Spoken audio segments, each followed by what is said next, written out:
Alright, so here's my circuit. Here's the code. Let's go ahead and upload the code. You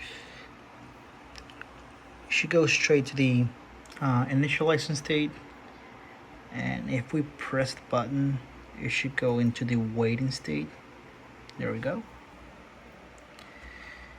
And if we press it one more time, it goes into the maturing state,